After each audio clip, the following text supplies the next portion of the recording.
Bonjour mes amis d'Acris, alors petite vidéo de journée, on est samedi, demain Interspal, on joue à midi 30, 60 000 spectateurs présents au stade. Et petite vidéo peut faire deux, trois choses. Et en dernière, j'expliquerai ce qui se passe, parce qu'il y a une petite guerre avec un petit youtubeur italien qui lui, bref, lui il dit d'être très connu en Italie, il n'a même pas 2000 abonnés, mais bref.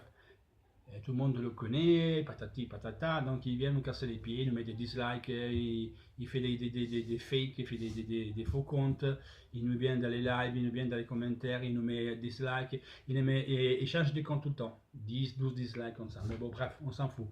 On sait c'est qui, on l'a géolocalisé, on sait où ils sont devant. C'est ce qu'ils font, donc à un moment donné, quand on a mal, on a des audios, parce qu'ils m'ont même menacé à moi par intermédiaire des troisième personnes, je dirais, parce qu'ils sont pris un autre youtubeur italien. Donc à lui, ils ont menacé, à l'autre youtubeur italien, ils l'ont menacé aussi, mais ils ont menacé moi aussi. Vers lui, pas vers moi, il n'a pas les couilles de me le dire, il va le dire à l'autre. L'autre m'a fait les skins, il m'a passé les audios. Donc, si un jour il y a un problème, bon, on va porter plainte, on a Francesca qui est notre avocat, et va s'en occuper. Donc, petite chose pour vous dire pourquoi vous voyez les dislikes, cet abruti là. Voilà. Je ne fais pas le nom encore, mais on n'est pas loin de le balancer. Voilà. Hier c'était le 8 septembre. Le 8 septembre, c'était. Pardon, le 9 septembre, ça, aujourd'hui, je me trompe. Aujourd'hui, c'était aussi la date de la première finale de la Coupe intercontinentale entre Independiente et Inter, qui s'était jouée le 9 septembre à point, à Buenos Aires, avec une victoire de 1-0 pour l'équipe de Independiente, qui a terminé ce match à 10 contre 11. Pourquoi il y a leur défenseur, je pense à droite ou à gauche, je ne me rappelle plus, Roland s'appelle, s'était cassé le péroné. Et à l'époque, il n'était pas prévu des changements. Donc les Independiente sont terminés à 10, ils ont gagné 1-0, c'est un but de la tête et une boulette de notre gardien Sarti, le 9 septembre. Bref, ensuite, le 23 septembre, le retour, l'Inter gagne 2-0 à San Siro, but de Mazzola et Corso. Donc, l'Inter n'est pas championne parce qu'à l'époque, ça ne comptait pas comme maintenant les règles. Donc, si tu gagnes un match et tu ne gagnes un autre, il fallait faire le troisième match. Le troisième match s'est joué le 26 septembre au Santiago Bernabéu, sous un pluie diluvienne. Ma solidarité à tous les amis de Saint-Martin, Saint-Bartholoméo qui sont touchés par la catastrophe. Je suis à côté de vous de tout cœur. J'espère que tout va s'arranger pour le mieux, même s'il y a un autre ouragan qui, il paraît-il, va frapper cette île. Donc, tous mes pensées à eux. Et voilà, solidarité. Et je participais aussi à la récolte des fonds qui a été organisée, donc je fais ma partie. Et un bisou à vous. Et le retour, le troisième match, s'est joué à Santiago Bernabéu sous une grosse pluie diluvienne, où l'Inter il gagne 1-0 aux prolongations après avoir souffert beaucoup parce qu'eux étaient plus forts physiquement. Donc on avait notre Sarti, notre gardien qui a fait des arrêts de folie.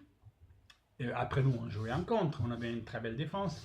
Et dans les temps réglementaires, ça se terminait 0-0. On est allé aux prolongations. Aux prolongations, but de Corso à la 110e minute et victoire 1-0 de l'Inter. Et qui gagne sa première coupe intercontinentale. Voilà. Je vous dis ça parce que nous, sur notre page Facebook, Interista Criticone Channel YouTube, qui c'est notre page Facebook, on tient une marqueur de l'histoire de l'Inter. Donc, si vous voulez le voir, il y a même la traduction, donc vous pouvez voir la traduction, voilà, et vous voyez ce qui se passe dans l'histoire de l'Inter. Petite publicité. Autrement, je veux ici faire un tribut à Cambiasso, qui hier a arrêté sa carrière de footballeur. Je vis la vidéo très belle et émouvante qui est due à Didier d'Olympiakos. Cambiasso, qui c'est un homme très intelligent, et sur le terrain, et en dehors du terrain. Très importante en dehors du terrain. Parce que c'est là que tu vois qui fait la différence. Quand lui est intelligent, en main, au dehors du terrain. Donc, une personne comme ça intelligent, il peut devenir un grand coach. Donc, je le souhaite le mieux. Je le souhaite de devenir entraîneur d'Inter, parce que l'Inter, c'est ta maison. Et que tu, avec nous, tu nous conduis à des trophées, à gagner des championnats, tout ce qu'on peut. Donc voilà, je te souhaite tout ça. Les gars, Cambiasso, c'était un tracinateur, c'était l'entraîneur sur le terrain. parce qu'il compte ça l'été, il était appelé maintenant sur le terrain. Cambias, il savait déjà avant tout le monde où il tombait la balle, il savait déjà avant tout le monde, il savait déjà se placer, il savait déjà comment se positionner, c'était ouf, Cambias c'était ouf. Donc ça c'est mon tribut à lui. Donc Cambias on t'attend, on t'aime, l'Inter c'est ta maison, et toi un jour tu entraîneras l'Inter, c'est qui de l'histoire. C'est impossible que Cambias ne vienne pas entraîner l'Inter. Voilà. Chapitre Inter. Perisic l'a rénové jusqu'en 2022. L'Inter ne l'a pas vendu à Manchester parce qu'il est respecté par les conditions de vente de l'Inter. Spalletti, à partir de là, a commencé à travailler sur Perisic, sur la tête surtout, et l'a convaincu à rester avec nous et le renouveler. Donc, c'est un choix. Spalletti a contribué à faire renouveler Perisic. Donc moi j'espère que Perisic il arrive à avoir la continuité qui a toujours manqué, parce qu'il y a des matchs qui sont phénoménal, dévastateurs, et des matchs que pendant le match tu ne le veux pas. Il dirait qu'il n'est pas avec l'équipe. Il y a le corps là, mais il n'y a pas la tête. Donc c'est Spalletti il arrive, et je suis sûr qu'il est capable à le rendre beaucoup, d'avoir plus de continuité. Les gars, c'est beaucoup de choses, parce qu'à la fin, c'est Icardi, excusez-moi, Perisic, c'est le joueur qui marque plus de buts à l'Inter, il fait plus de passes décisives. Hein. Icardi, c'est ce qui marque le plus, après c'est Perisic. Donc lui aussi, il y a des dates qui parlent à lui. Les scores, on ne peut pas dire que Perisic n'est pas décisif. L'année dernière, c'était plus décisif qu'Icardi, dans le sens que ses buts, ils ont porté en dehors de l'Inter plus de points, plus de buts décisifs. Pas qu'Icardi n'a pas marqué. Non, on commence pas à dire que je date Icardi, je date personne. Je parle de Perisic, je dis que lui, quand même, le renouvellement, il le mérite d'être à le même prix qu'Icardi, avec le bonus arrive à 6 millions d'euros. Il y a une clause qui peut s'activer si l'Inter ne va pas en Ligue des Champions, qui je crois que perd l'équipe étrangère. Et il y a une clause à 75 millions d'euros, simplement si l'Inter ne va pas en Champions League. S'il va, il n'y a pas de clause. Et cette clause est activée que pour les équipes étrangères. Voilà, donc j'espère que maintenant Perisic va démontrer toute son valeur. Il est plus un bébé, quoi, 28, 29 ans, donc à toi maintenant. Et Spalletti, c'est sûr qu'il va y arriver. L'équipe de demain, c'est ce qu'on a parlé.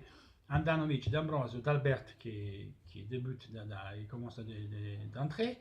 Miranda, Skriniar, Borca Valero, Candreva, Perisic, Joe Mario, Icardi.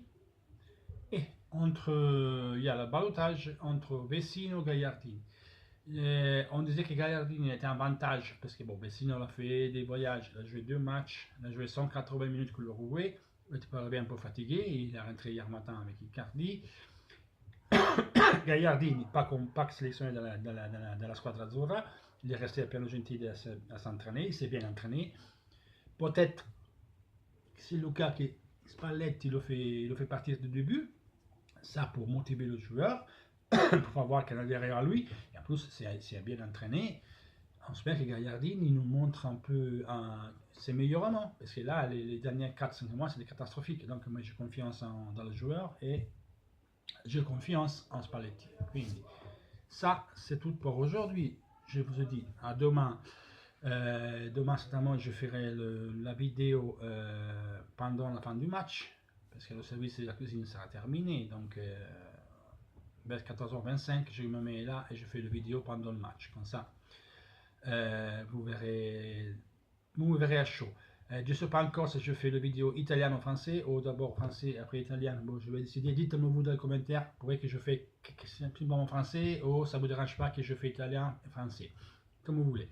Mais attention, c'est pas français-italien. Donc, si je fais ça, ça sera que la vidéo en français, un jour sera, pendant le match, sera en italien.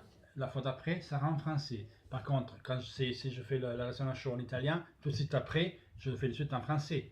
Quand je dis, et la fois d'après, je serai en français pendant le match, et tout de suite après, dès qu'il finit le match, en italien. Mais ça sera une derrière l'autre, quoi qu'elle arrive. Donc, ils seront mis en ligne tous les deux. Voilà.